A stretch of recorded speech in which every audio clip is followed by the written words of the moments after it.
berilgan birga vaziyatga aks oldi. Yo'qotishlar seriyasi. Karios. Koke. Ulgurdi.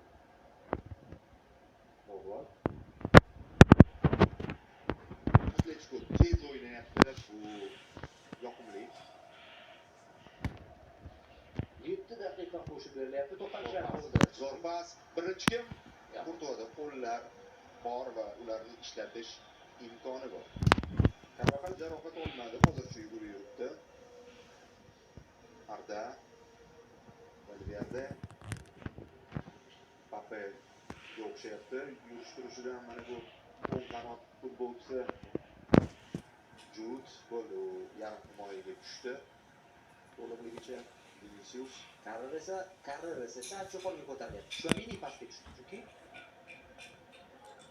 Valverde ishlashda Atletico kutib olmoqchi, qarshi hujumga qochmoqchi, xavfsiz tepaga chiqdi. Kimdir tepaga, kimdir pastga. Vinni o'tdi pas, Carreras yana pas ichkariga. Jude zarba. Ardaning zarbasi boyagi kombinatsiyaga sal o'xshaydi, faqat u yerda to'g'ridan to'g'ri edi. Hozir esa